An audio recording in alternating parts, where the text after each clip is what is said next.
Hi, I'm Tony Vlahos for ExecuNet.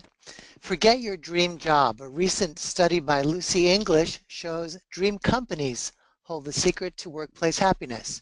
Lucy is a sociologist and consultant. She's a speaker and writer in the area of strategic human capital management. Her research has been featured by Forbes magazine and the Chicago Tribune. And she's with me today to talk about dream companies as well as the Pennyweight Mystery Series. I know that's intriguing and I'll tell you all about it in a few moments. But first, Lucy, welcome. Hey, Tony, good to see you. Good to see you as well. So listen, working adults around the world often spend their entire career chasing their dream job. But your study shows this dream is more of a myth than a reality. Tell us more about that, Lucy. Yeah, there is such a thing as a dream job, and there are people who have them. But what we found in our research on over 4,000 full-time working adults across the US is that the more powerful thing is to work for an employer that you love. So it's good news because there are a limited number of, video game testers and ice cream taster jobs available in the world. There are a lot of low-level jobs, and a lot of us, work through those jobs early in our career, and that's really the majority of jobs might not be intrinsically engaging jobs. But we found that if people work for an organization that truly cares about them, that supports their well-being, that understands that they have priorities both at work and outside of work, then they're happier. And it makes sense because your job is just one part of your life. But if your employer is supporting you as a whole person, then you have this positive outcome, this positive support for all of your priorities, for your family care responsibilities, for your ability to have flexibility and care about other things in your life. And so a dream company is more important than a dream job. Hmm. So let's keep riffing on that. What else has or have dream companies figured out that quote unquote nightmare companies have yet to discover? What's special about them?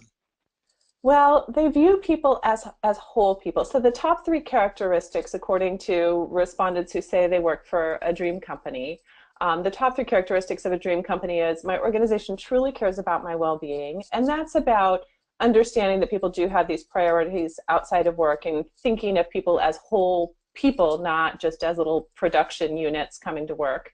The second is my organization provides me with opportunities to learn and grow in my career. So the organization's investing in people and saying we care about you and we believe in you. And the third is my organization promotes work-life balance.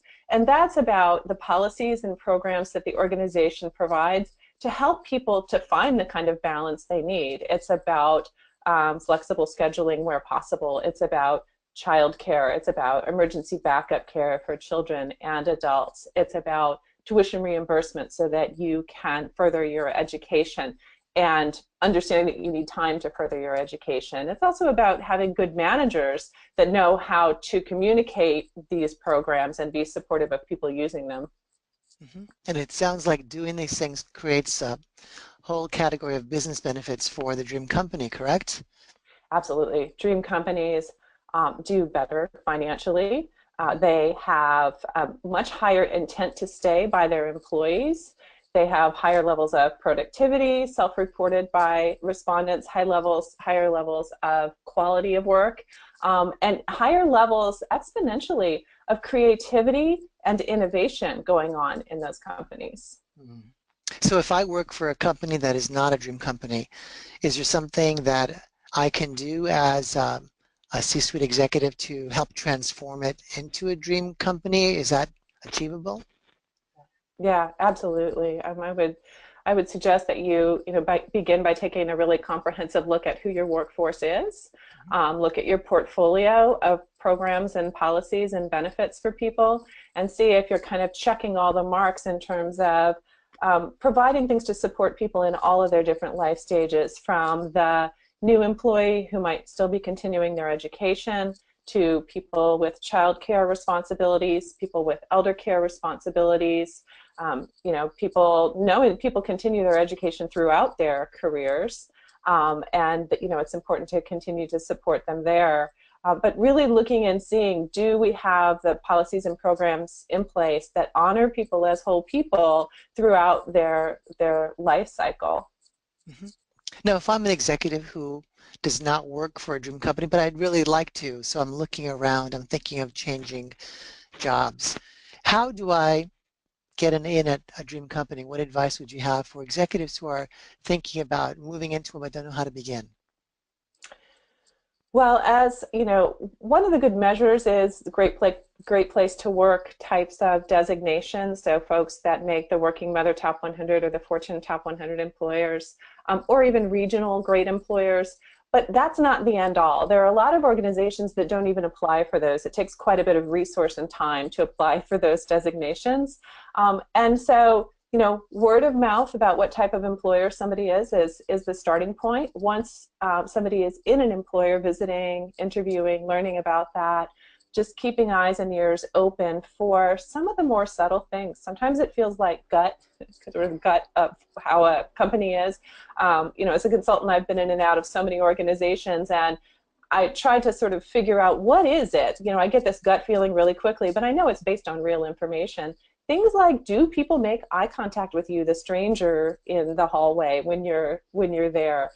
When a meeting is starting, are people chit-chatting? And if they're chit-chatting, are they talking just about work, or are they talking about things outside of work? Do they know about each other? Do they use spouse names and children's names and say things like, how was the college visit with Daniel? People having photos of family. I think I see photos of family on your desk, or maybe even artwork from children on your desk there. Totally. Good sign. That's a really good sign. I've been in organizations where people wouldn't do that because it wasn't considered professional. So looking for those kinds of subtle cues about the organization's attitude towards people having whole lives is really important. And just kind of keeping eyes open. There's so many things you're looking for, right? And you're having all these conversations in those situations, but really keeping keeping sort of an awareness of the interactions that you see and the signs of life, right? Sure.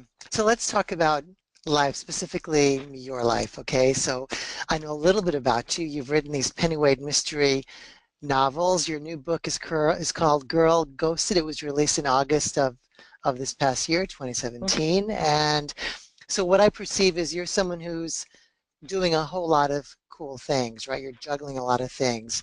You've got your Bright Horizons company, you've written books, you're on the speaker circuit, and you've got a family.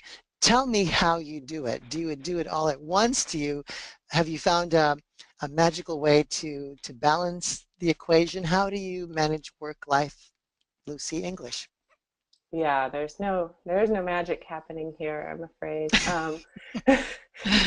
And I recently got a puppy, so it's kind of all gone to hell. But um, I, I think what I do is I've sort of learned to follow momentum, and I don't know if that sounds really vague, but I look at which project at any given time has momentum, and sometimes that's a natural momentum, just like I feel motivated to do it, and sometimes it's a deadline that provides an external momentum. But I sort of use that to shift between projects. I mean, I have some built-in advantages. I work from home, so when I'm not on the road speaking, I don't have travel time. I don't have things like that. I'm divorced, so my kids are not with me half the week, and that gives me really long days to work when that happens. So we all have our sort of different configuration of what's going on. Yeah, being a single mom seems like a disadvantage, but you can also make it an advantage when you say, yeah, but I've got these days with no kids. And so, half the week I'm very kid focused and half the week I'm not kid focused. And that's another example of sort of following the momentum of whatever's going on at the time. Is a novel screaming to be written, or am I stuck there? And then I can, shift to something else. So it's just sort of a negotiation. Hmm. So talk to me about Girl Ghosted. Who's the protagonist and where did she come from and what's her deal? So Penny Wade is the protagonist in all three of my books. She's a social worker. She lives in South Boston. My company, Bright Horizons, is based in Boston, but even before I started working there, Boston is my favorite city. So I get to spend a lot of time there, both sort of looking for sites in person and taking pictures and taking notes, and then also in my imagination when I'm writing the book. So I enjoy that a lot. But Penny's a social worker, and the books draw attention to social issues that I think are important to explore. One of my heroes is Robert V. Parker. And he, in his mysteries, also based in Boston, he was always carefully examining an important social issue, and he did it really sensitively. He did a lot of research, and I try to sort of follow in his footsteps with my female character.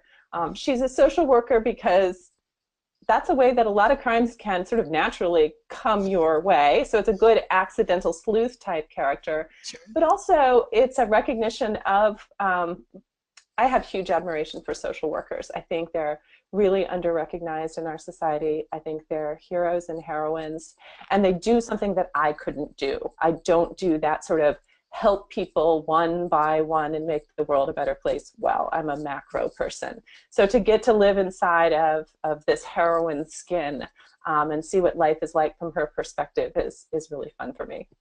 Oh, what a wonderful statement. So Lucy, thank you so much for making time for us today. And I wish you the best of luck with Girl Ghosted and all your other extraordinary projects, and that puppy, of course. Thank you. So yeah, well, we'd love to have you back to the membership soon and share more of what's going on with Lucy English. Thanks. Cool. We'll see you All right. next time. Bet. Bye. Bye for now.